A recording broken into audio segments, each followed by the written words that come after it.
Bonsoir, nous nous trouvons aujourd'hui devant la Garonne dont le niveau est bas. Alors doit-elle passer en alerte renforcée ou pas? La préfecture doit le déterminer aujourd'hui. Airbus et la Chine en partenariat afin d'accélérer la commercialisation des biocarburants dans l'aviation. Enfin, les prix de l'essence sont en baisse. Réaction des Toulousains à la pompe. Jusqu'à 6 centimes en moins par litre, telle est la baisse observée sur le prix du carburant dans les stations-service depuis le milieu de la semaine. À la pompe, au moment de faire le plein, les Toulousains sont plutôt satisfaits. Je crois que c'est une très bonne chose d'avoir baissé les prix parce qu'avec la rentrée scolaire, la fin des vacances, donc il y a beaucoup de charges. Donc c'est une bonne nouvelle. Je pense que plus que pour les particuliers, surtout pour les gens qui travaillent avec des camionneurs et autres, c'est quelque chose de très bien, non ? Certains usagers sont plus dubitatifs quant à la portée réelle de la mesure.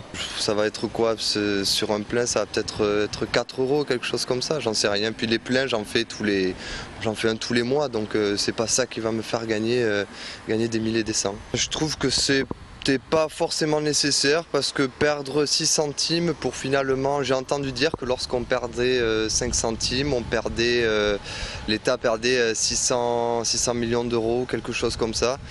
Et forcément, ça va se répercuter sur qui? Ça va se répercuter sur nous. Le coût de cette baisse du prix du carburant est supporté par les pétroliers, par l'État.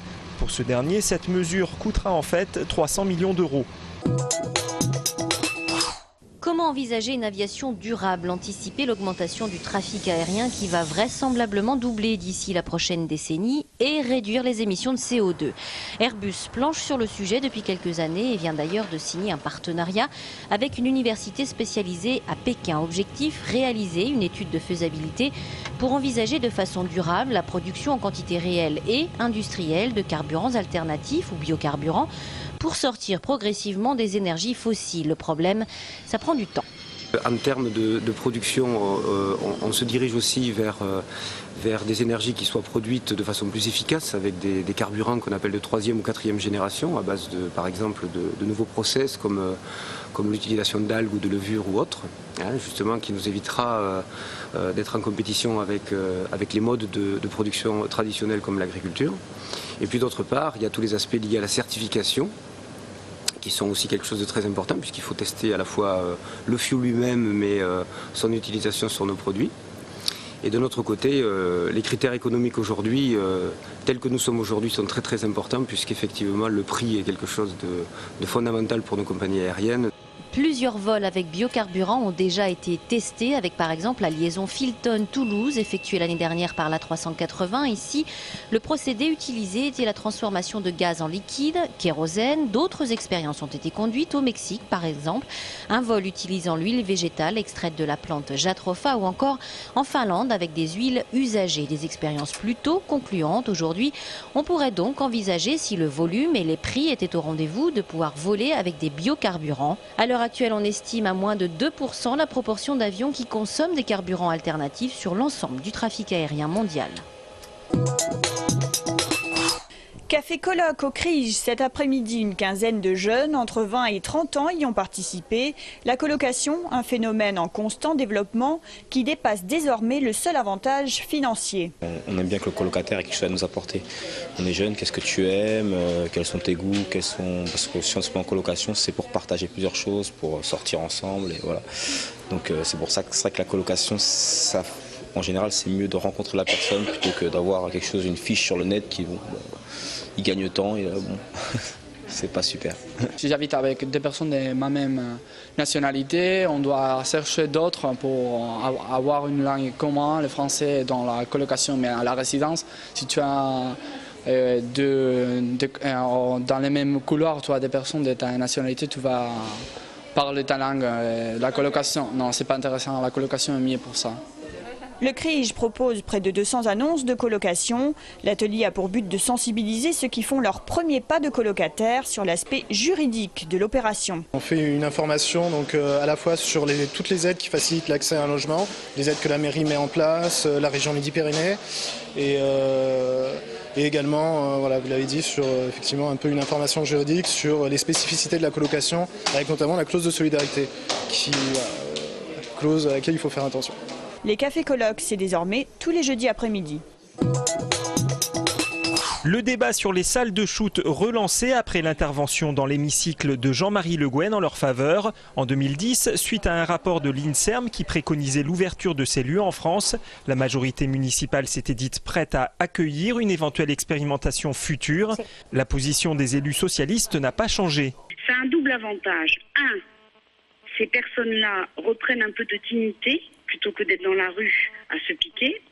Deux, il y aurait un lien social qui se rétablirait. Trouvez-vous normal qu'en France, en 2012, nous ayons dans les grandes villes des gens qui se piquent dans la rue, dans les parkings souterrains? Ces salles de consommation de drogue existent déjà au Canada, en Suisse ou encore en Espagne. Dès l'annonce de la candidature toulousaine, la droite locale n'a pas tardé à réagir. Est-ce que vous croyez que si des gens viennent se piquer dans ces salles qui seront identifiées, etc., moi je reste persuadée qu'un grand nombre continueront à se piquer à l'extérieur de peur d'être repérés et éventuellement arrêtés. Nous sommes contre tout simplement que Toulouse accueille ces salles de shoot, soit une ville de test, les expérimente, dans la mesure où, il faut bien le dire, cela présente le risque d'attirer toute une partie de la population d'une manière un peu dangereuse. On n'est pas là pour parler que d'une région ou que d'une ville. On parle du problème des addictions et de la toxicomanie en France en général. D'accord ? Alors, il faut enlever toutes ces fausses idées. Non, les salles de consommation ne poussent pas les jeunes à se piquer à l'héroïne.